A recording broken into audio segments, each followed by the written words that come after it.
Welcome to the Auto Trader pregame show. Dennis Scott, Mike Patello here with you this evening. I'm Chris Miles. What a great day of games so far. Another double overtime classic and a great finish at Madison Square Garden. We've had some 40-point scorers and one guy that came just close to getting there as well. Guys, it's been incredible so far, some of the games we've seen. We've seen great individual scoring. We've seen the team that's on a little bit of a roll in the Eastern Conference getting back-to-back great victories against upper echelon teams. So it's been a good day of basketball in between all the other stuff that's going on.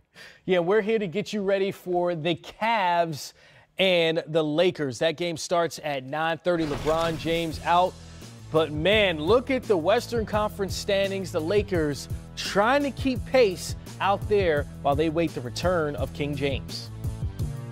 And Lakers play-by-play man John Ireland. LeBron has been sidelined since Christmas. Lakers sliding in the Western Conference standings, just 3-6 since he went out. Are the Lakers entering desperation mode and needing LeBron back on the court? Well, probably. I mean, anytime you don't have LeBron, you're at a severe disadvantage. He's, arguably the best player in the world. It's weird, though, because they'll play great, like they looked really good Monday in Dallas, and then they looked awful Friday in Utah. So they can win without him. You mentioned they're 3-6. Some of those wins have been pretty impressive. And tonight they should win because they're playing Cleveland, who's on a long losing streak, only has 8 wins this year. But they lost to the Knicks last week. So, it's kind of like we play to whatever the level of the competition is, and hopefully they can find a way to win tonight. And then Chicago comes in here Tuesday. So they've got a couple of winnable games, but until they get LeBron back, and the earliest they would get him back, guys, is Thursday, every game is a coin flip. We just don't know which team's going to show up. Yeah, you mentioned that inconsistency because we see Brandon Ingram look spectacular one night, and then we see Kyle Kuzma with 41 points in 3 quarters another night, and Lonzo Ball looked like, okay, he's figuring it out, and then not so much. They're very inconsistent. How bad is it with those 3 guys in the sense of their inconsistency? Well, I think one thing that leads to that, and one thing LeBron doesn't get enough credit for, is that when LeBron's on your team, he always takes up the other team's best defender. So, for example, we lost a game to Oklahoma City last week in which, had LeBron been playing, Paul George would have been guarding him. Instead, that freed up Paul George, who's a great defender, to guard Ingram. And then all of a sudden the questions people are asking are the one you just asked. Why is Ingram not the way he was 2 nights before that when he was dominating? Well, now the other team's best defender goes to either Ingram or Kuzma, whoever the hot player is. And in the case of Lonzo, you asked about Lonzo, he plays fast, and so he's going to have a lot of turnovers, but he's just a typical young player. I think young players make a lot of mistakes. People forget he should be a junior at UCLA, and instead he's here. And so when Luka Doncic plays the way he does, and he's 18 years old, people look at Lonzo and say, well, Lonzo's 21. Why isn't he playing like Luka? Well, the truth is he's just young. All 3 of those guys, actually, Ingram, Kuzma, and Lonzo, are all under the age of 23. So we've got a really young group when LeBron's not here. Well, Luke Walton is on the record as questioning both Lonzo and Ingram's passion and fire. Since he did that, have you seen progress with those 2 guys in that regard? Forget the numbers, just in their attitude as the way they're approaching the game. He did that on the last road trip. We had a back-to-back. We played in Minnesota, and those 2 guys looked awful. And then the next night we played in Dallas on the second night of a back-to-back, and those are the 2 guys that carried us to a victory. So the speech worked in the short term. The question is, can those guys keep it up long term? You would think, guys, this is a game tonight where those 2 should be able to have a really big impact. Cleveland is really struggling. There isn't an elite defender on the Cavs roster. As a matter of fact, Larry Nance, who had been playing really well for them, is not going to play. He's got an MCL injury, so they've got injury issues of their own. I would think we'll get a better answer to your question at the end of tonight, but I would think this is a chance for those guys to go back to how they looked Monday night in Dallas when Ingram had a season-high 29 and Lonzo had 21 and controlled the game from the point. But your question is legit. They have been inconsistent. One night they look great. The next night, and you can throw Kuzma in that bunch too. The night after Kuzma scored 41 points in 3 quarters, the next game in Utah he started 0 for 10. So the inconsistency is kind of a theme that runs through our whole team. Well, more on a positive note, last night several Lakers were seen with LeBron at the Rams playoff game. I mean, how important is it for those guys not to just mesh on the court, but to have nights like the ones that they had last night? Well, one thing that probably doesn't get enough attention is the two best leaders on our team are LeBron and Rajon Rondo. They're the most vocal. They're the guys who speak up the most. And not only has LeBron been out, but Rondo's been out. As a matter of fact, we expect to get LeBron back before we get Rondo back. He broke a bone in his right hand, and they operated on it, and he's probably another couple of weeks away. But they're the most vocal guys. So to get LeBron and Rondo around our team in any capacity is good. They'll be here tonight at the home game, and they'll decide on Wednesday if they're going to go on the next road trip. And by the way, our schedule gets much tougher after the two games I mentioned. We played Cleveland tonight, and then we have the Bulls here on Tuesday night, and then we go at Oklahoma City, at Houston, Golden State here. So in order, we get the Thunder, the Rockets, and the Warriors right after this two-game stretch. So those guys can't come back soon enough. Certainly seems like it's a tough road ahead for the Lakers. John Ireland, play-by-play voice for Los Angeles. Appreciate your time. Thank you. Anytime, guys. Have a good show. So for the Lakers to stay in that final spot in the Western Conference standings for the playoffs, Czar, is it fair to say a game like this against the Cleveland Cavaliers, who are banged up themselves, for the Lakers, they have to win games like this in order to stay in that hunt, right? There's absolutely no question. I thought he did an excellent job of breaking down the Lakers situation. That one point that he made about when LeBron's out, the best defender from the other team now moves down the ladder to the next best offensive player. So that guy might be facing like the B squad most of the time when LeBron's there. Now with LeBron out, he faces the A squad defender. It makes it tougher for you to get the shot off and to make it. We also know this, Chris, that when LeBron's on the floor, everything's easier for everybody. So that's the coach's point. Everyone's learning now is, how do I get open? How do I cut harder? How do we really execute to what Luke Walton's talk about? You have to go harder, because when LeBron's on the floor, the ball's in his hand, all the attention's on him. Now those little alleyways are opened up for you to get that easy pass, wide open shot. That's the biggest difference. Like you said, I mean, the Lakers played their last 9 games without LeBron James and also without Rajon Rondo, who's been out. And Huge. Kyle Kuzma, he has 41 points in 3 quarters, but like we heard him say, John Ireland, it's just, okay, the next night, the best defender is on him, and that's inconsistency. For these guys to grow, for a guy like Brandon Ingram, for Kyle Kuzma, when you get to the postseason, for LeBron to be able to trust those guys, don't they have to take their game to another level in which they can score against tough defensive matchups? One thing I've always done in broadcasting is I've always reserved the word great for special situations or for special people, because to me, you're not great if you get 30 points tonight and then the next 3 nights you're scoring 8 and 6. This is an appreciation of great players. It's the fact that they do it every night. Doesn't matter who they're playing up against. They bring it. You can count on them. They're special. The great players are special. So I don't like just throwing that word out there, go, oh, he's really a great player.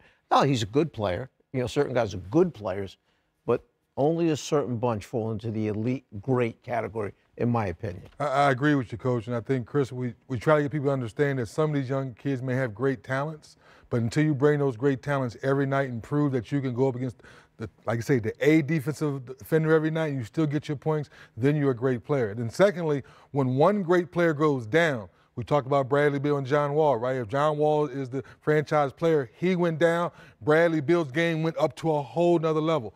That's a great player. So Laker fans are hoping, to your point, that Kuzma, Ingram, and Ball have learned something from LeBron, so when he comes back, now he can elevate their play. So when the playoffs come, maybe they can play great. Certainly, guys, we're going to keep an eye out on for tonight in the Lakers-Cleveland Cavalier game. Lonzo Ball, Brandon Ingram, Kyle Kuzma, see how they're developing. One guy that you just mentioned, we know how he's developing, Bradley Beal against Kawhi Leonard and company. That was juicy today. 40 is the number we're looking at, and not in age. Serge Ibaka. Leave it. Leave it. Was there. And the New York Knicks and the Philadelphia 76ers had a game that came down to the wire. How big was Joel Embiid and Ben Simmons? Find out next. You're watching the Auto Trader pregame show. 38. Bradley Beal played 55 minutes to get those 43 points. go along with the 10 rebounds and the 15 assists. Well, Washington shooting 43% from the three-point line. Good night from the deep area. Yes, indeed. This could be a marquee matchup right there. Here's Serge Ibaka after the game. Yeah. You know, this is NBA, man. You know, I know. And when you relax like we did in the second half, you know, team's gonna come back. You know, because you know we start so early, getting easy bucket, and we kind of relax. You know, but they didn't give up. You know, you have to give them a lot of credit because sometimes, you know, when teams down like that, they always give up. But you know, they was keeping fighting, and then that's why we had a close game. Yeah, you know, Kawhi is a tough guy, you know, and he was in great position under the basket and the ball, you know, to grab the rebound. Also, because I was spacing, you know, to let him play one-on-one. That's why I had that open threes. I think tonight he played like a superstar. You know, that's how we need him to play. You know, he did his job. That's his job as a superstar. You know, where we need him to step up and make big play like he did tonight. Wasn't one of the complaints with Washington that they didn't share the basketball, they didn't move the basketball, and suddenly 36 assists in a game tonight for the Wizards. That's a special number. Yeah, they've been averaging over 30 assists in the game since John Wall has been out. But, I mean, Bradley Beal, a big part of that. This is the second time in the last month we've seen him get 15 assists. I mean, there's one thing for him to have a 40-point triple-double, triple overtime game against the Phoenix Suns. It's another thing for him to do it, Reedy, against a team like the Raptors with the Wizards down in the fourth quarter. Are the Wizards restoring your faith that they could actually be a playoff team this year? When you see a game like this, I know there's no moral victories, but to see how they fought against the team with the most wins in the NBA. If you're a Wizards fan, Chris, to your question, you saw some fight tonight you hadn't seen in a while. And also to Coach's point with the 36 assists, it kind of feeds off with last year's, you know, moniker where it's coach. When every time John Wall wasn't playing, they said more, we all eat more. Well, 36 assists proves that we all eat. So the question is now, Chris, can you bring this fight you showed us tonight all the way up to the All-Star break to your question, kind of believe that maybe we can fight for a spot? And that's the thing for me, Coach, that don't let this be a one-game stand where you get down by 25 points, your local crowd starts booing you first, and then you get back in the ball game, you find some energy, and then you make a game of it in double overtime. Hasn't it seemed like Washington's had a horrendous season up to this point? But when you look at the standings, they're 2 games out of the 8th spot for the playoffs, so it either means the East is really bad, okay, or they've kind of been deceiving, just hanging around long enough to maybe make a move in the second half of the season. Well, I think to this conversation, Coach, you can say 1 through 5, those teams we kind of believe, you know, they're going to be solid. Maybe before Dragic went down for the Heat, you probably would give them a little more, you know, solid playoff push, but 6 down to 10, it's been fluctuating all season long, to your point. So now John Wall goes down, and then they start playing better basketball. But wait a minute, he's your franchise player. So now, you know, from being up in D.C., a lot of the conversation is, well, wait a minute, John Wall's done for the season. This team is playing better. Now, do we make a move for the trade deadline and maybe shore up our front line and make our rebound a little bit better and maybe hold on to that 8th spot? Well, who's the move? That's what I'm saying. Who would the move be? I don't know. Because somebody's got an awful big contract there. I mean, like a really big contract. I mean, really big. Yeah, really big. I believe you're talking about John Wall. Who? No. Well, What? yeah. Well, let's focus on the team with the most wins in the NBA right now. The Toronto Raptors, seeing how they were able to, again, we talked about the Wizards fighting. The Raptors could have easily been like, okay, this is a game where they have the energy, they take the win. Raptors continue to lead the league in wins. Their only loss since the start of the new year against the San Antonio Spurs. We know that was an emotional game for them with Kawhi Leonard going back down there. When you look at this Toronto team, do you see them as being the favorites coming out of the East to go to the NBA Finals? Not just winning the regular season, but going to the Finals. Well, Toronto, along with Milwaukee right now, are the 2 best teams in the Eastern Conference. And let's face it, everybody was expecting Boston to come out and have a sensational beginning of the season, beginning of the regular season. But unfortunately, this is not the same Boston team that finished up at the end of last year. You have 2 guys that came back that weren't there at the end, Kyrie and Hayward, and the chemistry and the same fire isn't there right now that was there at the end of last season during the playoffs on that great matchup against the Cavaliers. So, the question is why.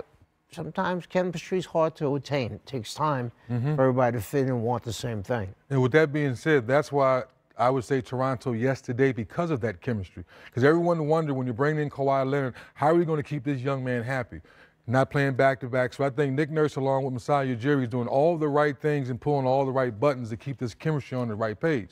So now you look at Siakam, all those Van Vliets of the world, they've all improved over the year. Now that's what makes that bench deeper. C.J. Miles still hadn't shot the ball particularly well. We know how he can stretch the defense. So they're deep enough, Coach, and they still have Danny Green and Kawhi Leonard, who were what? Championship tested. Yeah, what about Indiana? We need to mention them because Indiana, when they finished up last season, everybody was saying, wow, this team, watch out for them next year. But Oladipo hasn't gotten back yet to that level that he was playing at during the playoffs last year. And a certain guy named Paul George was important to that team last year. So even though they're good, they're solid, I mean, this is a tough out to knock these guys out. Still may not be the same Indiana team that we saw last year. And you have to also mention the Philadelphia 76ers, who are a team that you see the young talent, you see the possibility for some ascension. They were an